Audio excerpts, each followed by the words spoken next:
Hello বন্ধুরা, আজকে আমরা পড়তে চলেছি প্রাচীন ভারত সম্পর্কে। প্রাচীন ভারতের ইতিহাসের উপাদান ও সাহিত্য উপাদান টপিক সম্পর্কে আজকে আমরা কিছু প্রশ্ন পড়ব। চলো তাহলে শুরু করা যাক। আমাদের আজকের প্রথম প্রশ্ন কি তাহলে? এপিগ্রাফি বলতে কি বোঝায়? তাহলে এপিগ্রাফি বলতে কি বোঝায়? এর সঠিক উত্তর হয়ে যাবে শিলালিপি অধ্যয়ন। এর সঠিক উত্তর হয়ে যাবে শিলালিপি অধ্যয়ন। আর মুদ্রা অধ্যয়ন একে কি বলা হয়? নিউমিসম্যাটিক্স। এছাড়া কঙ্কালের অধ্যয়নকে বলা হয় অস্টিওলজি, আর মানচিত্রের অধ্যয়নকে বলা হয় কার্টোগ্রাফি। আচ্ছা, তাহলে আমাদের পরবর্তী কোশ্চেনে চলে যাচ্ছি আমরা। পরবর্তী কোশ্চেন হচ্ছে সংস্কৃত ব্যাকরণের বিকাশ শুরু হয় পাণিনির সাথে। এখানে একটু মিস্টেক হয়ে গেছে, এটা হবে পাণিনির। পাণিনির সাথে তার ড্যাশ গ্রন্থের মাধ্যমে। এর উত্তর কি হবে? এর উত্তর হবে অষ্টাধ্যায়ী। এর অ্যান্সার হয়ে যাবে অষ্টাধ্যায়ী।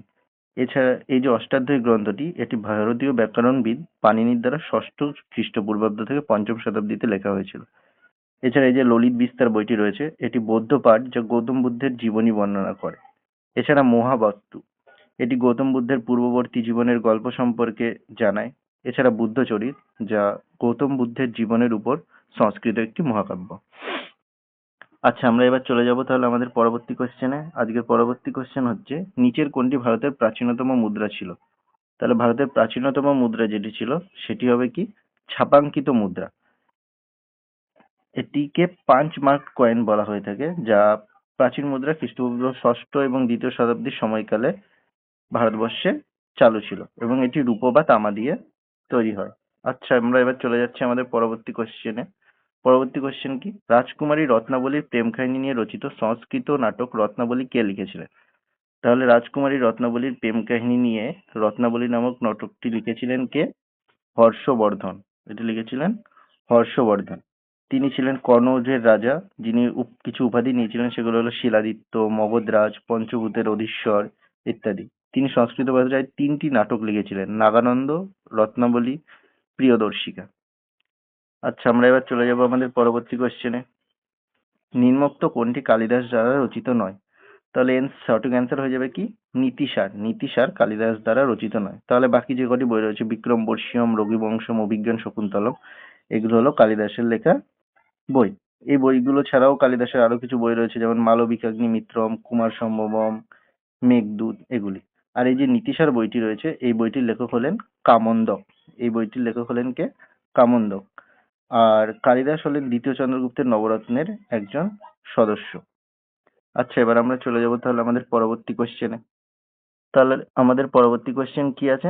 আমাদের পরবর্তী কোশ্চেন হচ্ছে কোন প্রাচীন গ্রিক ঐতিহাসিক ও কূটনীতিবিদ ইন্ডিকা গ্রন্থটি লিখেছিলেন? এই ইন্ডিকা গ্রন্থটি কে লিখেছিলেন? তাহলে এই ইন্ডিকা গ্রন্থটি মেগাস্থিনিস লিখেছিলেন। তিনি ছিলেন একজন গ্রিক ঐতিহাসিক, যিনি সেলুকাসের দূত হিসাবে চন্দ্রগুপ্ত মৌর্যের দরবারে এসেছিলেন।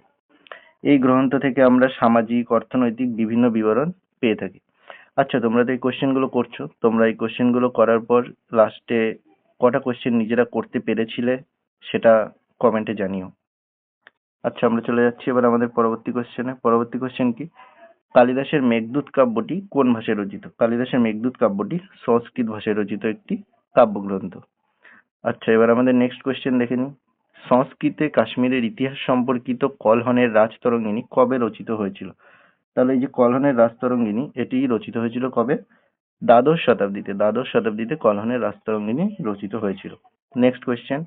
সংস্কৃত মহাকাব্য মহাভারতের লেখক কে? সংস্কৃত মহাকাব্য মহাভারতের লেখক হলেন মহর্ষি বেদব্যাস। এর লেখক কে হবে? মহর্ষি বেদব্যাস। মহাভারত কৃষ্ণদ্বৈপায়ন বা মহর্ষি বেদব্যাস দ্বারা রচিত। এটিতে 1,00,000 শ্লোক রয়েছে এবং 2,00,000 স্বতন্ত্র পংক্তি রয়েছে। ঠিক আছে? এই যে এক্সট্রা ইনফরমেশন গুলো দেওয়া হচ্ছে, ইনফরমেশন গুলো তোমাদের অন্যান্য কোশ্চেনের সঙ্গে কাজে লেগে যাবে। আচ্ছা, নেক্সট কোশ্চেনে চলে যাই আমরা এবার। নিম্নোক্ত কোন ঐতিহাসিক গ্রন্থটি পঞ্চম বেদ নামে পরিচিত? তাহলে পঞ্চম বেদ নামে পরিচিত কোন গ্রন্থটি? এটি হলো মহাভারত। মহাভারতের রচনা কে করেছিলেন? একটু আগেই বললাম, কৃষ্ণদ্বৈপায়ন বেদব্যাস। আর এটি লেখা হয়েছিল সংস্কৃত ভাষায়। আচ্ছা, এবার আমরা চলে যাই আমাদের পরবর্তী কোশ্চেনে। পরবর্তী কোশ্চেন কি? মৃচ্ছকটিকম এর রচয়িতা কে? এর রচয়িতা হলেন শূদ্রক। এর রচয়িতা হলেন কে? শূদ্রক। এটি একটি প্রাচীন সংস্কৃত গ্রন্থ, যা থেকে আমরা গুপ্ত যুগের সাংস্কৃতিক দিক সম্পর্কে ধারণা পাই। আচ্ছা, এবার আমরা চলে যাব আমাদের পরবর্তী কোশ্চেনে। পরবর্তী কোশ্চেন কি আছে? প্রাচীন সংস্কৃত ব্যাকরণ গ্রন্থ অষ্টাধ্যায়ীর লেখককে? তাহলে এই যে অষ্টাধ্যায়ী বইটি আছে এর লেখক কে হচ্ছেন? এর লেখক হচ্ছেন পাণিনি। পাণিনি, যা খ্রিস্টপূর্ব ষষ্ঠ সপ্তম শতাব্দীর মধ্যে রচিত হয়েছিল। এই গ্রন্থটিতে 4000টি সূত্র রয়েছে। ধ্বনিতত্ত্ব এবং ব্যাকরণ বিজ্ঞান যা বৈদিক ধর্মের সময় বিকশিত হয়েছিল। আচ্ছা, আমাদের পরবর্তী কোশ্চেন কি আছে? সুশ্রুত সংহিতার মূল বিষয়বস্তু কি ছিল?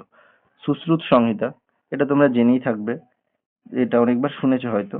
তো সুশ্রুত একজন ভারতীয় অস্ত্রোপচারের জনক ছিলেন। তিনি গুপ্ত যুগের শ্রেষ্ঠ চিকিৎসকও ছিলেন। তো যেহেতু তিনি একজন চিকিৎসক ছিলেন, তাই এটির উত্তর কি হয়ে যাবে? চিকিৎসক ও অস্ত্রোপচার। আচ্ছা, আমাদের পরবর্তী কোশ্চেন কি? পরবর্তী কোশ্চেন হচ্ছে মহাভারতের প্রকৃত নাম। মহাভারতের প্রকৃত নাম কি? এটা হয়তো যারা একটু আধ্যাত্মিক বিষয় নিয়ে পড়াশোনা করো বা জানবে তারা হয়তো, যে এর প্রকৃত নাম হচ্ছে কি জয় সংহিতা। মহর্ষি বেদব্যাস যার রচনা করেছিলেন। আচ্ছা, আমরা চলে যাই আমাদের পরবর্তী কোশ্চেনে। কে দশ কুমার চরিত বা দশ রাজপুত্রের গল্প লেখেন? দশ কুমার চরিতের রচয়িতা হলেন কে? দণ্ডিন। এর রচয়িতা হলেন দণ্ডিন। এটি রচনা। নেক্সট কোশ্চেন কি? গীত গোবিন্দম কে লিখেছিলেন? এটা সবাই জেনে থাকবে, তোমরা পড়াশোনা করছো, তোমরা সবাই জানো, এটা বিভিন্ন চাকরির এক্সামের পরীক্ষাতে এটা এসে থাকে। এর উত্তর হয়ে যাবে কে? জয়দেব। জয়দেব এটির রচয়িতা। এই জয়দেব ছিলেন লক্ষণ সেনের শ্রেষ্ঠ সভাকবি। আর এই বইটিতে কি লেখা ছিল? রাধা ও কৃষ্ণের প্রেম কাহিনী সম্পর্কে লেখা ছিল। আমাদের পরবর্তী কোশ্চেন কি? তামিল কবি কাম্বন নিম্নোক্ত কোন গ্রন্থটি তামিলে অনুবাদ করেছিলেন? তাহলে এর সঠিক উত্তর কি হয়ে যাবে? এর সঠিক উত্তর হয়ে যাবে রামায়ণ। আর এই যে রামায়ণ গ্রন্থটি তিনি লিখেছিলেন, এটির অনুবাদ করে তিনি নাম লিখিয়েছিলেন কাম্বা রামায়ণ। তাহলে এটির নাম কি দিয়েছিলেন? কাম্বা রামায়ণ। আচ্ছা, এবার আমরা চলে যাব আমাদের পরবর্তী কোশ্চেনে। ন্যায় দর্শনের ন্যায় সূত্রটি কার দ্বারা রচিত? এটি রচিত হয়েছিল অক্ষপদ গৌতমের দ্বারা। দর্শন শাস্ত্রের 6টি অংশ রচনা করেন 6জন দার্শনিক। ন্যায় রচনা করেছিলেন গৌতম, বৈশেষিক রচনা করেছিলেন ঋষি কনাদ, সাংখ্য রচনা করেছিলেন কপিল, পূর্ব মীমাংসা রচনা করেছিলেন যামিনী, যোগ রচনা করেছিলেন পতঞ্জলি, উত্তর মীমাংসা রচনা করেছিলেন বেদব্যাস। আচ্ছা, এবার আমরা চলে যাই আমাদের পরবর্তী কোশ্চেনে। নিম্নোক্ত কে সংস্কৃত কাব্য মুদ্রা রাক্ষস রচনা করেছিলেন? এই কোশ্চেনটির অ্যান্সারও তোমরা সবাই জেনে থাকবে। এর অ্যান্সার হবে কি? বিশাখ দত্ত। আচ্ছা, এই যে বিশাখ দত্ত, তিনি চাণক্যের জীবন তথা চাণক্যের রাজনীতি নিয়ে সংস্কৃত কাব্যে মুদ্রা রাক্ষসে মূলত চন্দ্রগুপ্ত মৌর্য চাণক্যের জীবন তথা চাণক্যের রাজনীতি আলোচনা হয়েছে। ভরতেন্দু হরিশ্চন্দ্র প্রথমে এই মুদ্রা রাক্ষসকে হিন্দিতে অনুবাদ করেছিলেন। আচ্ছা, এবার আমরা চলে যাই আমাদের পরবর্তী কোশ্চেনে। পঞ্চতন্ত্রের রচয়িতা কে? পঞ্চতন্ত্রের রচয়িতা কে হয়ে যাচ্ছেন? বিষ্ণু শর্মা। আচ্ছা, আমাদের নেক্সট কোশ্চেন কি? নিম্নোক্ত কে প্রাচীন ভারতীয় গ্রন্থ নাট্যশাস্ত্র রচনা করেছিলেন? এটিও তোমরা সবাই জেনে থাকবে, ভরতমুনি। ভরতমুনি রচনা করেছিলেন নাট্যশাস্ত্র। নাট্যশাস্ত্র নাট্যকলার উপর ভিত্তি করে লিখিত একটি গ্রন্থ। এতে 36টি অধ্যায়ে সঙ্গীত, নাটক ও অভিনয়ের সংকলন রয়েছে। আচ্ছা, আমাদের নেক্সট কোশ্চেন কি? পঞ্চ সিদ্ধান্তিকা, বৃহৎ সংহিতা ও সাংখ্য সিদ্ধান্তের রচয়িতা কে? তাহলে এগুলোর রচয়িতা কে হলেন? এদের রচয়িতা হচ্ছেন কালিদাস। এই গ্রন্থগুলিতে ত্রিকোণমিতির নানান সূত্র লিখিত রয়েছে, যা তার ত্রিকোণমিতির জ্ঞানের দর্শন দেয়। আচ্ছা, আমাদের পরবর্তী কোশ্চেন কি? চরক সংহিতা চিকিৎসা শাস্ত্রের কোন শাখা সম্পর্কিত? চরক সংহিতা হলো এটি আয়ুর্বেদ সম্পর্কিত। এটি সংস্কৃত ভাষায় রচিত হয়েছিল। আচ্ছা, আমাদের নেক্সট কোশ্চেন। কলহন রচিত রাজতরঙ্গিনী থেকে আমরা কোন রাজ্য সম্পর্কে জানতে পাই? এটা দিয়ে আমরা কাশ্মীরের ইতিহাস সম্পর্কে জানতে পাই। রাজতরঙ্গিনী অনুযায়ী কাশ্মীর শহরটির প্রতিষ্ঠাতা কে করেছিলেন? সম্রাট অশোক। আমাদের নেক্সট কোশ্চেন কি? মনুস্মৃতি গ্রন্থটি কোন ভাষায় রচিত? এই যে মনুস্মৃতি গ্রন্থটি, এটি রচিত হয়েছিল সংস্কৃত ভাষাতে। মনুস্মৃতি সংস্কৃত, এটি একটি স্মৃতি গ্রন্থ। এতে অনেকগুলো মনুর উল্লেখ পাওয়া যায়। এতে মোট 12টি প্রকরণের বিভক্ত এবং 2683টি শ্লোক বর্তমান।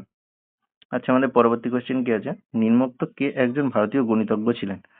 তাহলে ভারতীয় একজন গণিতজ্ঞ ছিলেন ভাস্কর। তিনি সপ্তম শতকের একজন গণিতজ্ঞ ছিলেন। আমাদের পরবর্তী কোশ্চেনে চলে যাচ্ছি আমরা। আমাদের পরবর্তী কোশ্চেন হলো রাজা অমর সিং অমরকোশ নামে যে অভিধান তৈরি করেন, সেটির কোন ভাষায় রচিত হয়েছিল? সেটি রচিত হয়েছিল সংস্কৃত ভাষায়। অমর সিং ছিলেন দ্বিতীয় চন্দ্রগুপ্তের নবরত্নের একজন। তিনি সংস্কৃত ভাষায় প্রথম অভিধান তৈরি করেন। আচ্ছা, আমরা এবার চলে যাব আমাদের পরবর্তী কোশ্চেনে। আমাদের পরবর্তী কোশ্চেন হচ্ছে কি? হর্ষচরিত কে রচনা করেছিলেন? হর্ষচরিত রচনা করেছিলেন বাণভট্ট। হর্ষচরিত রাজা হর্ষবর্ধনের জীবনী ও প্রশাসকের সংস্কার সম্পর্কে ধারণা প্রদান করে। বাণভট্ট রচিত অন্য একটি গ্রন্থটি হলো কাদম্বরী। কাদম্বরী। আচ্ছা, আজকে তাহলে এই কটা কোশ্চেনই থাকলো। আমরা আজ তাহলে আলোচনা করলাম কি নিয়ে? আমরা আলোচনা করলাম প্রাচীন ভারতের ইতিহাসের, ভারতীয় উপমহাদেশের সভ্যতার বিবর্তনের ইতিহাসের, প্রাচীন ভারতের ইতিহাসের উপাদান ও সাহিত্য উপাদান সম্পর্কে। আচ্ছা, আজকের ক্লাসটি কেমন লাগলো তোমরা কমেন্ট করে জানাবে। এছাড়া কে কত পেলে সেটাও কমেন্ট করে জানাবে। আর এরকম আপডেট পাওয়ার জন্য, আলাদা আলাদা কোশ্চেনের সিরিজ পাওয়ার জন্য আমাদের চ্যানেলটিকে সাবস্ক্রাইব করে রাখবে ও সাথে থাকবে।